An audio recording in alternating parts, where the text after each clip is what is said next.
CBC News Break. This year's sugar harvest is set to start on Monday, March 7th. Peter Thorne has the story. Confirmation of this from General Manager of the Barbados Agricultural Management Company, Leslie Paris, who says they will be meeting with the Barbados Sugar Industry Limited and independent farmers on Thursday morning to finalize the details of the harvest. Those talks are set to take place at the BAMC's head office at Warrens on Thursday at 10 o'clock. Mr. Paris says repairs and maintenance to the Port Vale factory will be discussed at the meeting, as well as any outstanding monies owed to industry players. The BAMC head says the crop which analysts expect to produce less than the 2015 harvest of just over 10,000 tons will last about 3 months, ending around the end of May. Mr. Paris says there are no wages stock standing in the way of the start of the 2016 crop.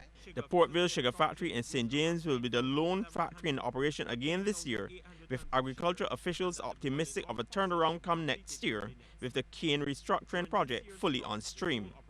Mr. Paris says cane farmers have already started planting for the 2017 harvest, which is expected to be significantly better than the 2015 or 2016 harvest, with estimates projected as high as a 25,000 ton yield.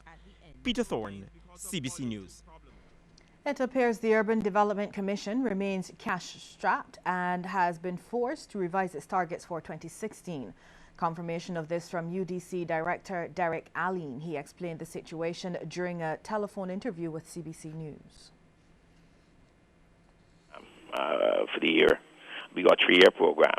Now, the 3-year program would have to be adjusted because last year we didn't do as much as we wanted. So we just went back and we looked at it and we revised it down with smaller targets. So our targets are for the next 2 years, which will include like 35 new houses, repairs up to the value of like $6 million, tenantry program, $4 million again. But when we get to estimates and the government says, well, we can't afford that this year, then we got to come back and revise them. So that we don't have to put targets out to the public without, having gone through the process of the estimate. The UDC boss says, however, the show must go on and the commission will be working with the Town and Country Development Planning Office on a facelift in Bridgetown. The plan is to identify derelict and unused buildings in the city and urban areas and bring them back to life. And that's part of our Habitat program. We identified that as a major plank for rejuvenating the urban area.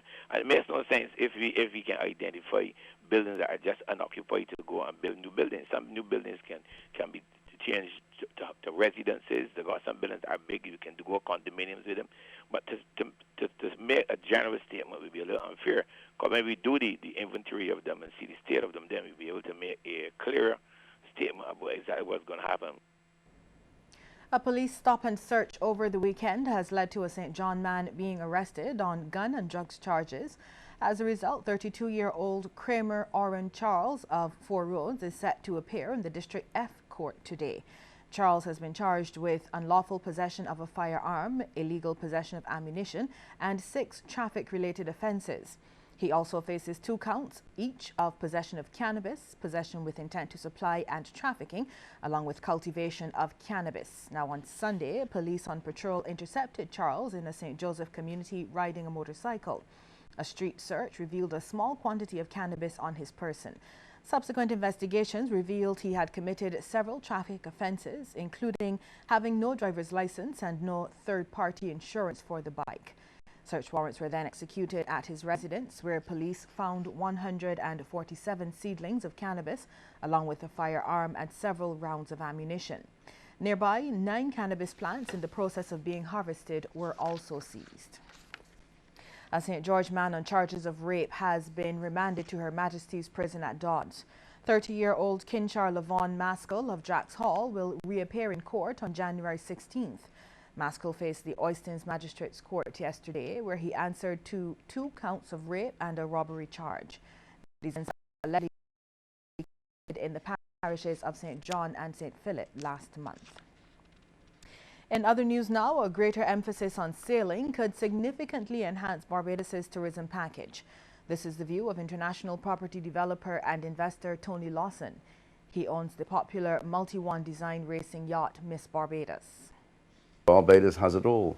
St. Lucia doesn't have polo. It doesn't have horse racing. It doesn't have motor car racing, okay? And that's, you put those together in the new facilities the government is building in the Shallow Harbour, you put that together with your unique offer and you'll get more yachts back here. In the old days, boats always stopped in Barbados first because you're out in the middle of the ocean.